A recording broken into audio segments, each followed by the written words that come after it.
keito telefonas. Reiškiasi, kažkur nusitraukė, tai va kaip ir sakau. Raudonas blokas makro elementai su medum, geltonas blokas. Reiškiasi, šitus mineralus dedat į lesyklą ir jie lesa.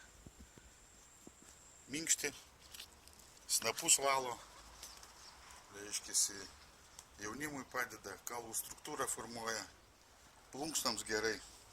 Šitas dalykas irgi būtinas.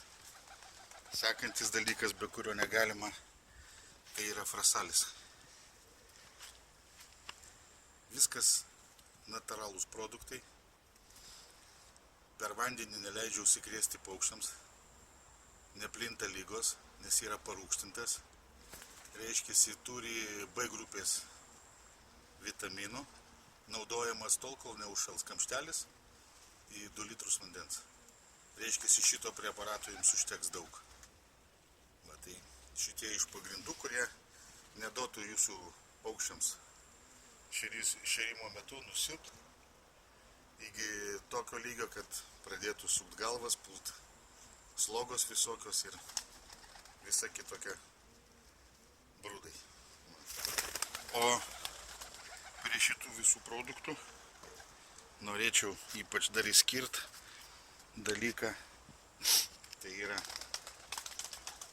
mėtas ir česnako aliejus. 2-3 kartai savaitėj sumaišyt su pašaru ir duoti paukščiams. Jeigu naudosite šitus visus preparatus, išlaidos čia nedidelės, bet jūsų paukščiai bus sveiki, stiprus ir žvalūs. Bus ir skrydžiai, ir geras perėjimas, šaunios plunksnos ir žinoma džiuginsime jūsų augintiniai.